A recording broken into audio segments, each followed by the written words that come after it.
last and final uh, four-part series regarding Tucker Carlson interviewing Curt Weldon. And it's mainly talk about Sandy Berger and his vitriol for certain politicians on the left and their greed. Let's see what is going on here. Then Sandy Berger was involved in the run up to 9/11, and he was still Clinton's security advisor. He was told he had to appear before the 9/11 Commission. So 2 weeks before he was to appear, he gets permission to go to the National Archives in Washington. And he goes up to the top floor in a special room. It's a big empty room, and he didn't realize he was on camera. They bring out documents that he has to see before his testimony. He said it was to refresh his memory. He ends up stealing those documents. In a case that many remember and laugh about, he stuffs the documents in his underwear and his socks and his shirt pocket. You've seen the story, and it's all true. He leaves the archives with those national security archives, all pre-9/11 intelligence. And by the way, none of this is in the 9/11 Commission report. None of it. That's not mentioned. No. He leaves the archives. Do we know what those documents were? Well, I'll tell you what happened. He gets caught. The Inspector General for the archives contacts Berger and said, Mr. Berger, did you take anything while you're in the archives? And he says, no, that's a felony. He lied to a federal agent. He then hires one of Clinton's personal lawyers. That lawyer cuts a plea bargain. Sandy Berger pleads guilty to 11 felonies. Lying to a federal agent, stealing 5 documents, and destroying 5 documents. The plea bargain he gets is 1 misdemeanor. No jail time. He loses security clearance for 1 year. In the August before my election loss, I told my staff I want to go to the archives to see copies of what we think Berger stole. The CIA called my office and said, tell your boss that's very sensitive information. Like, what do you have to tell me what my job is? I know what my job is. I don't need to be reminded by somebody from some agency. So I went there. The documents were all regarding pre-9/11 intelligence. The Millennium After Action report, which was prepared by John Ashcroft, was part of the documents that they didn't want the 9/11 Commission to have. Sandy Berger stole those documents. If you stole documents that are in the National Archives, you'd be in jail right now. Sandy Berger got away with it. 1 felony. He leaves the administration of Clinton and he forms a company. Guess what the company's called? Stonebridge. And he hires Madeleine Albright, Stonebridge Albright. And what do? They represent Chinese corporations. Disgusting people. Both now gone. Both now gone. Do we know what was in those 5 documents? Well, when I went down there, I looked at what we think he stole. It was all pre-9/11 intelligence. Suggesting that we should have known taken action. Yeah, well, we know that Clinton could have taken. Not really. In fact, let me show you the theft of classified documents science question by the Committee on Oversight and Government Reform. This is January 9, 2007. I'm not going to read you the whole document, but I do want to go down all the way to like 16, I want to say. During his 4 visits there, it's going to be very brief about his visits. So his first visit was May 30th, 2002. And as you can see here, and I'll blow it up a little bit more, right? So you can read it. And what does it say? Well, it says on May 30th, 2002, Berger reviewed original National Security Council numbered documents and original staff member office files, including the office files of White House Terrorism Advisor Richard Clarke, at the receiving document request from the 9/11 Commission in 2003. Archive staff made available the same original document files Berger reviewed in May of 2002, right? And on his second visit, which was July 18, 2003, after reviewing original National Security Council numbered documents and original staff member office files, Sandy Berger removed the classified notes he took on that visit. And then on visit number 3, which was September 2nd, 2003, he reviewed an original National Security Council numbered documents, copies of staff members' office files, and copies of email documents in which he removed classified documents from the archives. He admitted to removing a classified version of the Millennium Alert After Action Review and his classified notes. And then Finally, we get to visit number 4, which was October 2nd, 2003. He reviewed copies of the national security number documents, copies of staff member office files, and copies of email documents. Berger again removed classified documents from the archives. He admitted to removing numbered email documents. Berger also removed the classified notes he took. He also admitted he also temporarily left highly classified documents at a construction site where they could have been found by anyone.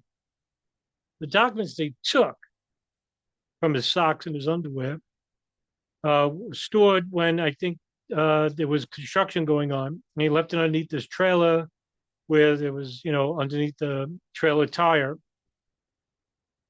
and the trailer itself. So it was all very, highly classified, sensitive information. But there's also, the issue of what was being taken and, what was, what type of material he took and how did it help with his testimony at the 9/11 Commission. But it's interesting to know when he testified before the 9/11 Commission regarding USS Cole, for example, James Thompson, who I'm going to show you right here, actually asks him this regarding the Clinton administration's response to the Cole. Take a listen.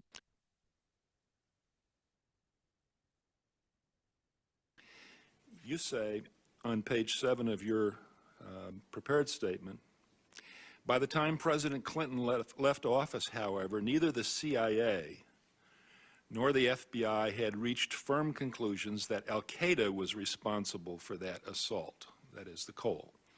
Director Tenet told us this morning, as I recall his testimony, that during December, when the Clinton administration was still in office, the CIA had reached the judgment that al-Qaeda was responsible because the assault was carried out by known al-Qaeda operatives, I think was his phrase.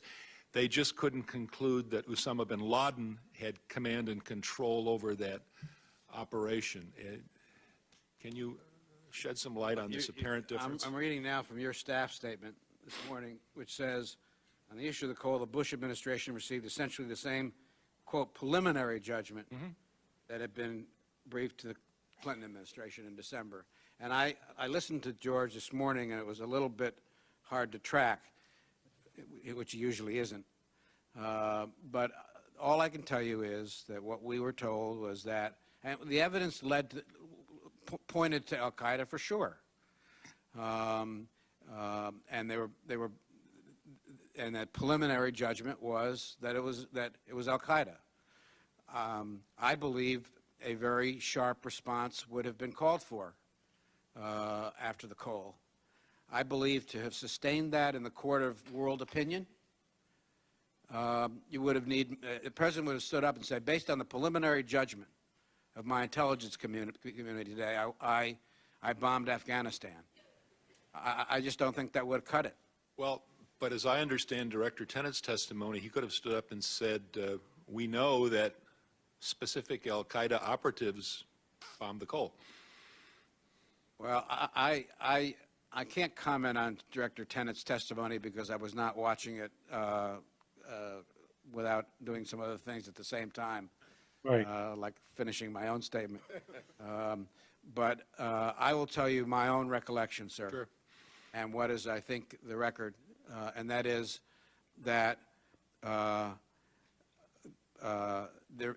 that in December we were increasingly convinced that it was al-Qaeda, that the CIA had reached a preliminary judgment to that effect, but they still had work to do and did not have a judgment strike the word. Right. And that's key right there, right? So let me tell you what happened was that you had Clinton officials who were receiving their reports from the CIA about the USS Cole bombing. The FBI was being stonewalled. They were actually kicked out by the U.S. Ambassador Barbara Bodine because she didn't like John O'Neill. And so you had this issue regarding who was investigating the Cole and why it was left uninvestigated And it led to a lot of questions about indecisiveness. And that's what could be said about the Clinton administration.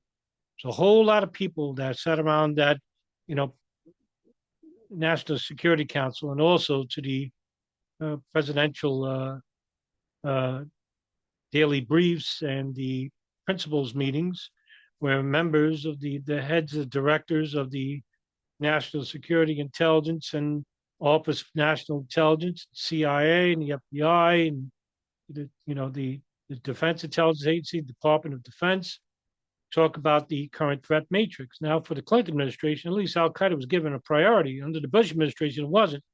And you had this dismissal of Al Qaeda as a threat under the Bush administration because they concentrated on China. That's Tucker Carlson's ally. That's why he was like, wow, yeah, China? Because he's a fucking China warhawk, right? And this is the reason why I would never go on shows like Tucker Carlson, shows like, a show like Anderson Cooper, is because they have a political slant and they're not really interested in the truth. They want to hear things that they want to hear. They don't want to hear what what should be told to them, which is nothing but the facts and wherever that lays. But in this case, Berger, basically the national security advisor under the Clinton administration, had gotten intelligence from the CIA about their indecisive acts against Al Qaeda in Yemen regarding USS Cole. And because of this, bin Laden saw that the United States wasn't going to attack and basically said that the next step was to bring the war to the United States, which led to 9/11 attacks. Now, this is the reason why I think Berger stole those documents, was because he didn't want the commission to basically see the indecisiveness, or that he was going to prepare to answer questions about the indecisiveness of the Clinton administration or the severity of the intelligence that showed that bin Laden was indeed a threat as far back as 1996 when he came back to Afghanistan from the Sudan. I mean, the CIA has been tracking bin Laden. I interviewed Shoya, and they knew about bin Laden in 92, but I happen to think that they knew about him before that. He was a big name in 1986, 87, when he first got involved with the Maktab al-Khidmat, and basically was a pariah, a man worthy of respect even to the Afghan leaders there. I mean, Gulbuddin Hekmatyar was basically getting into funding through the CIA's Operation Cyclone program through the Pakistan ISI, for God's sakes. You didn't think they were going to mention the name of Osama bin Laden somewhere? Who's this guy? Right? It only makes sense. Right? So here you have an indecisive White House under the Clinton administration, which led to the complete ignorance of the Bush administration. And really, do you think the presidents of the United States, who are public figures in front of the media camera, are going to want to know everything specifically anyway? No, they're on a need-to-know basis. That's going to happen with the members of the heads of state. And I think this is the reason why Berger basically took those documents to begin with. Taken out bin Laden in the base camps many times. I mean, all of this, and there's much more intrigue that I don't know about. That's why it needs a thorough investigation, not of staffers, not of hacks, but of people of intellect and people who are willing to put the country first. That's why Trump needs to convene a commission. This is all so heavy that, you wonder who would take that job. I have people who will take it. I have firefighters that will take it, fire engineers. I have people that will surprise you that will take the job. That would take true courage. No one even mentions declassifying 9/11. I mean, it's like, the Kennedy assassination, UAPs. I mean, I'm all for disclosure because we own the government. We're shareholders. We're not slaves. So that's my view. I always push for disclosure, and I really mean it. But on 9/11, I don't even know anyone who wants, I do, but I don't know anybody else other than you who really wants full disclosure, because it's like, you can feel it glowing. You just feel like, I don't know what that is, but that's really scary. You're not going to get full disclosure as long as you go on politically slanted shows. End of story. I mean, if that was the case, Epstein files would be released, the JFK files would be released. The state and the intelligence services, especially foreign and domestic, are in control of what is to be released as to the public's knowledge. I mean, yes, you do have people who are interested in JFK assassination, which we're coming up on almost 70 years now, right? 9/11 is 24, but it's dying down. I mean, as time progresses, that's what happens. Events happen in people's lives. Unfortunately, we had way too many people who were interested in fringe conspiracy theories that led to nowhere. And, the CIA didn't have to do anything. It was the ignorance of people who are self-described experts. People like Richard Gage, people like, Barbara Honegger. These are people who misled people for years. Alex Jones and Jim Fetzer and the godfathers of disinformation. And I could keep going on and on. Lawrence Guineau is another, Thierry Mason's another. I can name you 100 people. The hidden crime of 9/11 is I can name you 100 people who are professional grifters and liars, but I can probably only recommend maybe 10 people the most ever that I would consider 9/11 experts, right? So if you want a new investigation, good luck, because who's chairing it? Now, I could tell you who I would like to see chair it, the whistleblowers of the former intelligence services. That's who. I think we start right there. Why everybody in Washington gets caught up with their careers, with their consultant fees, with their, I'm done with that. I'm still paying the mortgage on my house. Actually? Yeah, actually paying the mortgage on my house. At what age? 77. Amazing. Yeah, my wife's a nurse. We don't. So you didn't get rich in Congress? No, I did not get. I didn't. Get, and I don't know how Biden and Obama was nothing in the Senate. How do you make $88 million in the Senate when you don't have? You think only the left are making money?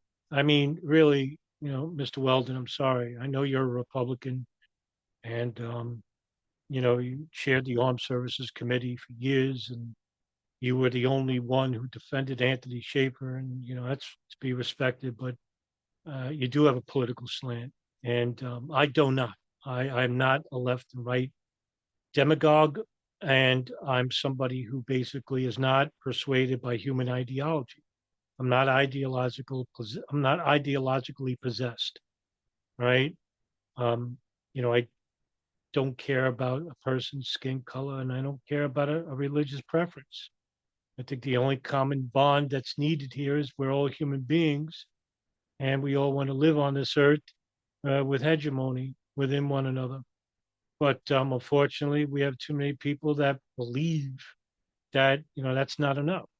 And they want to be specifically, it comes down to ego and gullibility. It's amazing what people will believe because they're horrified to know that they would rather be held in that state of belief. A job, and Biden, who I grew up with and was a friend with. I mean, our kids went to school together. How does he have multiple houses at the beach? And how much did Dick Cheney make through Halliburton alone? How much did George Bush make with his, with the two wars that made him millions, right? That's Iraq in 2003 and Afghanistan in 2001. More so, the Department of Defense made hand over fist in Afghanistan. In fact, it's approximated through Forbes magazine, which I saw an article many years ago, that we spent over $3 trillion on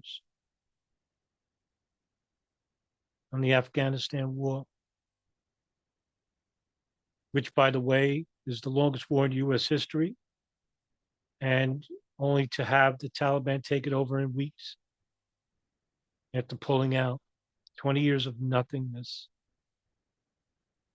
I don't need wealth. I don't need wealth to be successful, and that's not going to be my legacy. But there are people, and it makes me sick to my stomach, because I'd like to name them all right now, Tucker.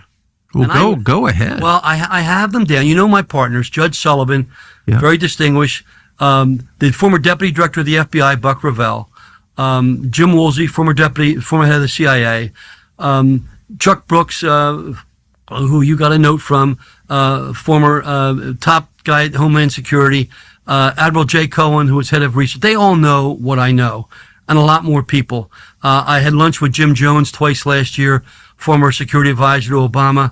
I don't want to upend their careers. I don't want to cost them money. But America needs to know the truth. But without naming specific names, I'm familiar with every person that you just mentioned, and I would say, from my impression, having lived in D.C. for 40 years, those are good guys.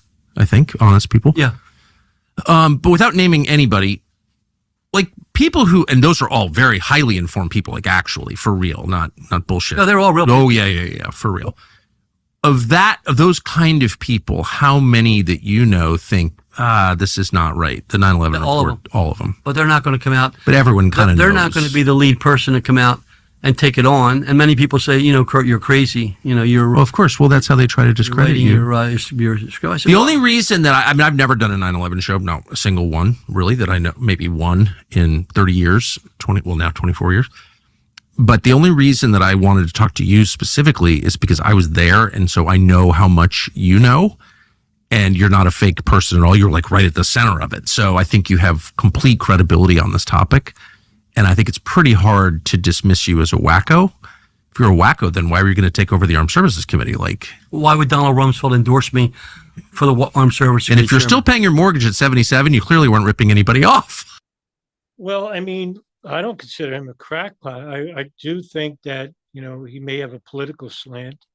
But I do think overall Weldon is credible in regards to telling what he told Tucker Carlson, for the exception of the Iran issue with bin Laden. It's like there's no credible expert in the world, whether they're the Norwegian Terrorism Institute, I think that's where Thomas Hedges is from, Ann Sterenson, Hedgehammer, Mustafa Hamid, Gerald Post, Dr. Gerald Post, Ali Soufan, Lawrence Wright, and Peter Bergen, just to name a few.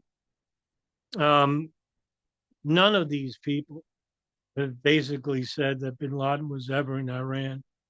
And the only people basically saying this are like far-right pundits who, are currently trying to push the Israeli conflict into Iran, because that's where, the essence of Iran, the disparity between Iran and the Gulf and Israel come from. It's political and religious indifference.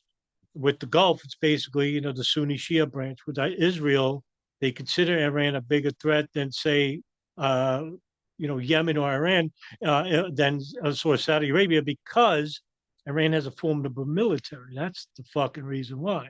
Their intelligence services, the Iranian Revolutionary Guard, the Navy that they have, yeah, motherfucker, this country is more than formidable. But of course, generations of Persian fighting experience. Now, this ain't Saddam Hussein's army, where they were, soundly defeated because of economic sanctions that hurt, the country itself, through the oil for food program in 1990, and of course the sanctions that happened to them in 2002, 2001.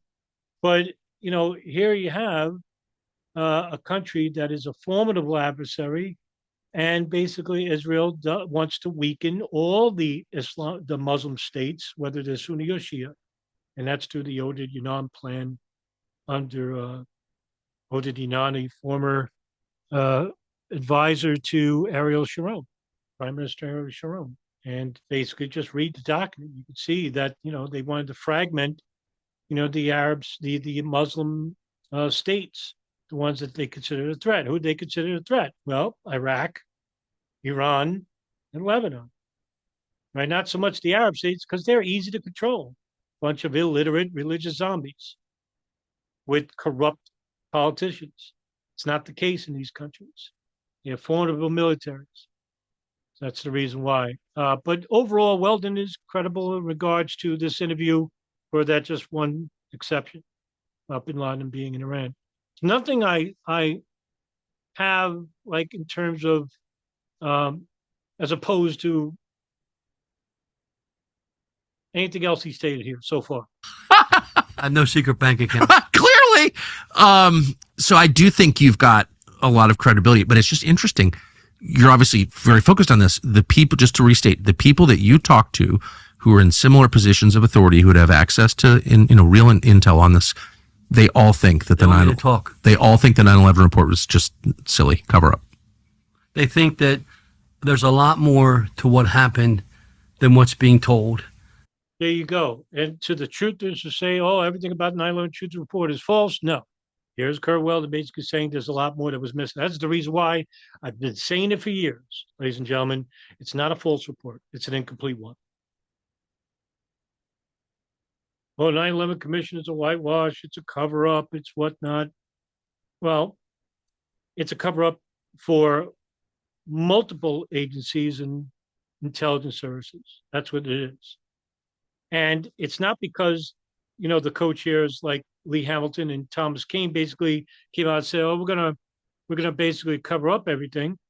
These were appointed by the members of the executive director, Philip Zelikow, to chair the committee, but he didn't tell them, "Hey, listen, we're going to do a cover-up." No, it doesn't work like that. That's simple-minded thinking. It's what the executive director basically allowed for them to investigate was the information that he controlled, ultimately through his staffers, people like Raj Day and Dieter Snell, John Farmer. These are people that basically, were in charge of looking at different areas. They had different documents to look at, but they weren't given everything. Okay, so they were only looking at certain things, right? These hijackers did exist. They did come from these certain countries. But what about their histories? Who was monitoring these people? They were known to Saudi intelligence. They were known to the NSA. They were known to the CIA. And that information is controlled. Now, in regards to specifics, time, dates, places, we don't have that regarding 9/11. We don't know if the NSA or the CIA knew that they were going to hijack American Airlines 11, 175, 93, and 77 and crash them into the World Trade Center, the Pentagon, and ultimately into a field in Pennsylvania where it was supposed to be headed to the Capitol, right? We don't know that. That's the only thing missing here. That's it, right? And God knows, if anybody's going to know specifics, like I said before, it would be the people on the ground monitoring these people.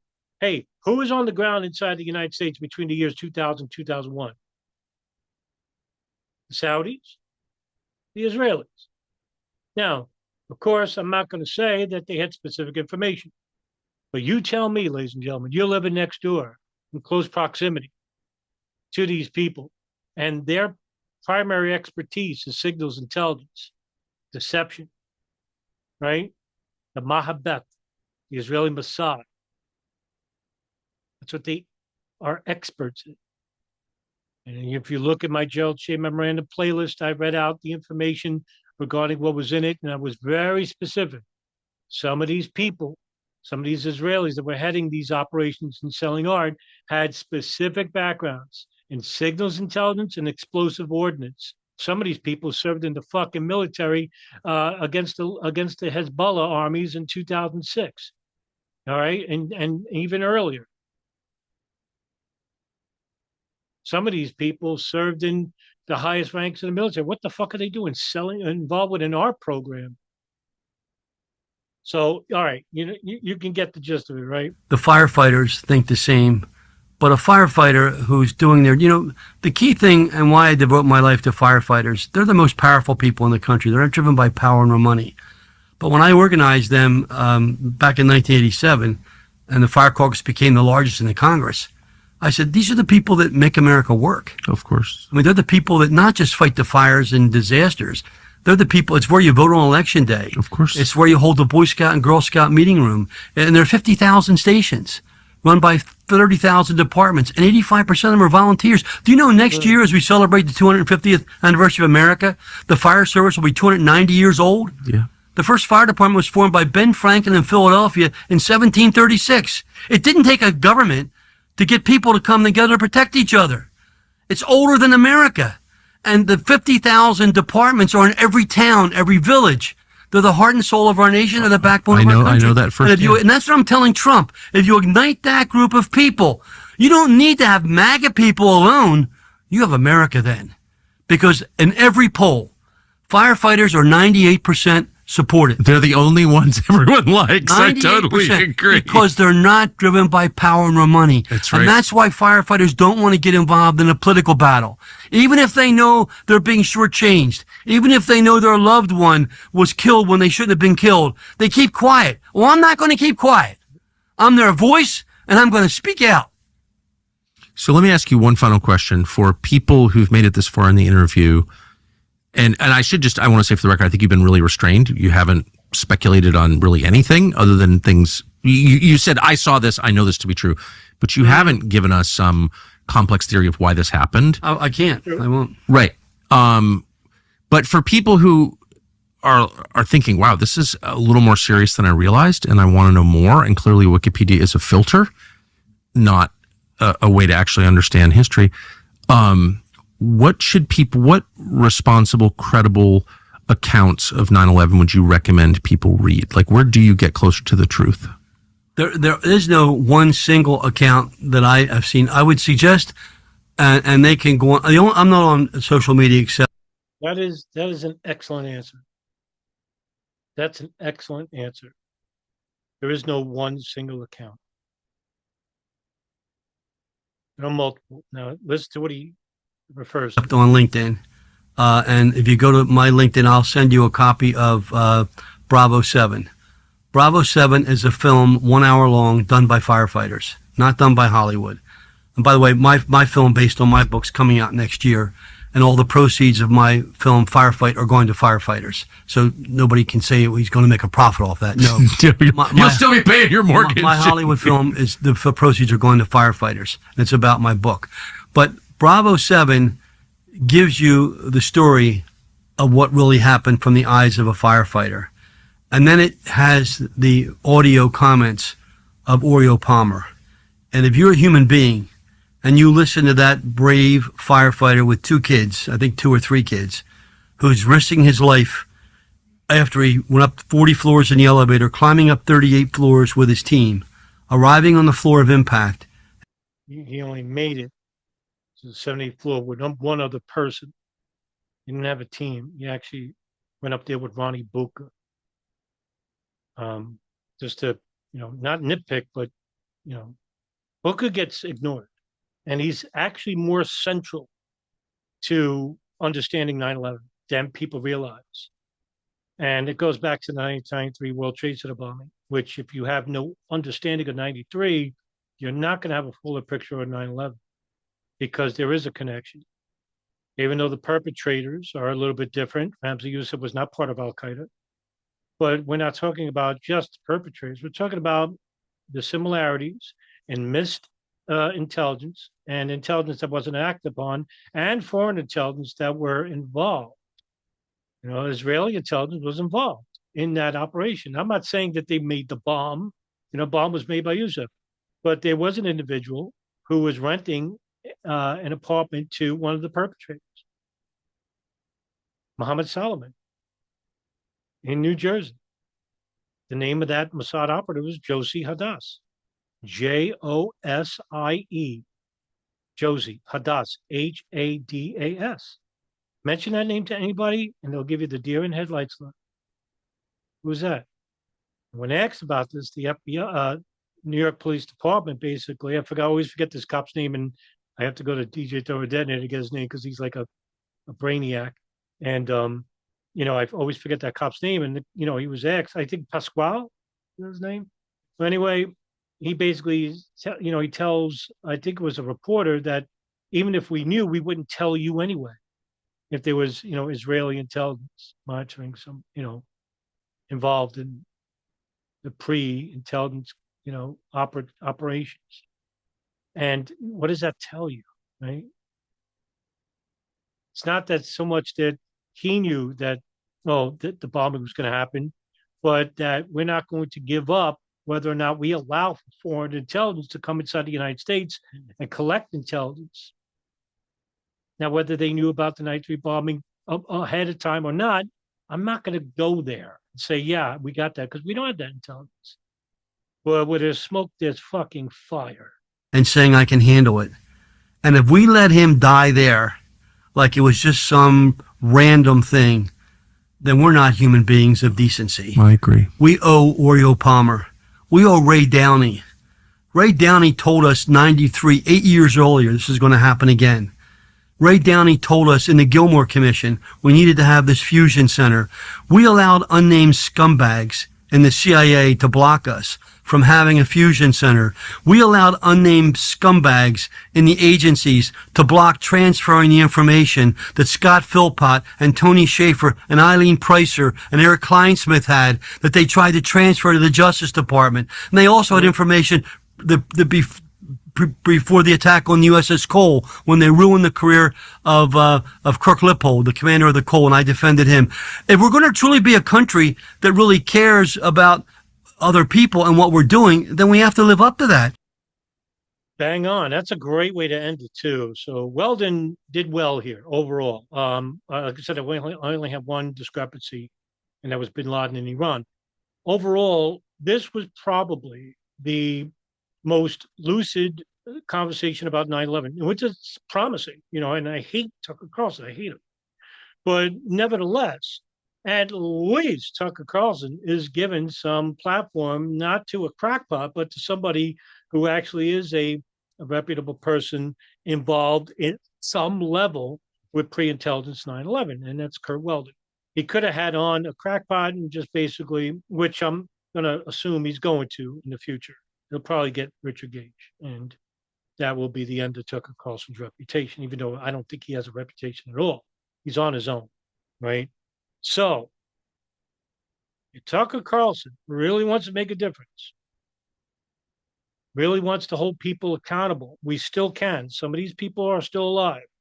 People like George Tenet, people like Robert Mueller, people like Michael Hayden, more specifically the fucking NSA. The agency that no one ever mentions, the agency that were listening to Bin Laden satellite phones all the way back to 1992, right?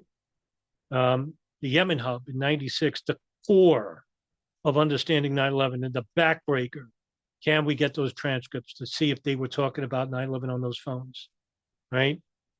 If you want to go at least, that far, and I'm not even going to count the Israelis and Saudis, because for one, we're not going to get those people back to the United States who were involved in those operations, because we don't have any, what do you call that, the rendition, extradition treaties with these countries.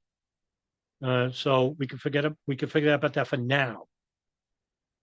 But is there intelligence that we don't know that's involved with the CIA regarding, foreign intelligence? I don't know. But there are still some people alive, and we can hold these people's feet to the fire. But we're going to need some really lucid heads to talk about this on shows and big platforms, unfortunately. But a lot of these big platforms, like Alex Jones and Tim Pool, are compromised, and they're basically, don't have any reputation left. Big platforms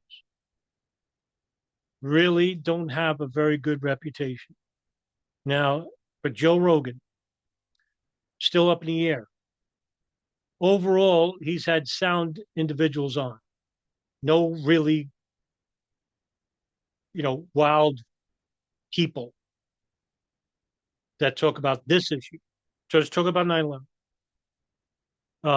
But I don't think he's ever had anybody. I mean, yeah, Ryan Dawson talked to Eddie Bravo. That was years ago.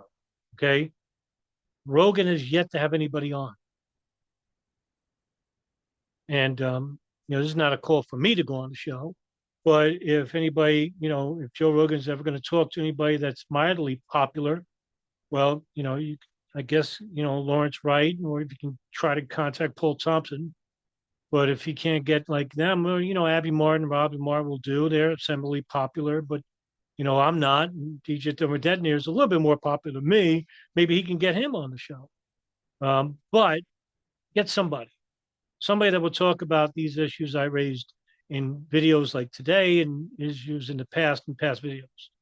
All right, listen, thank you very much for tuning in, and see you in the next video. Have a great weekend, everybody. Take care.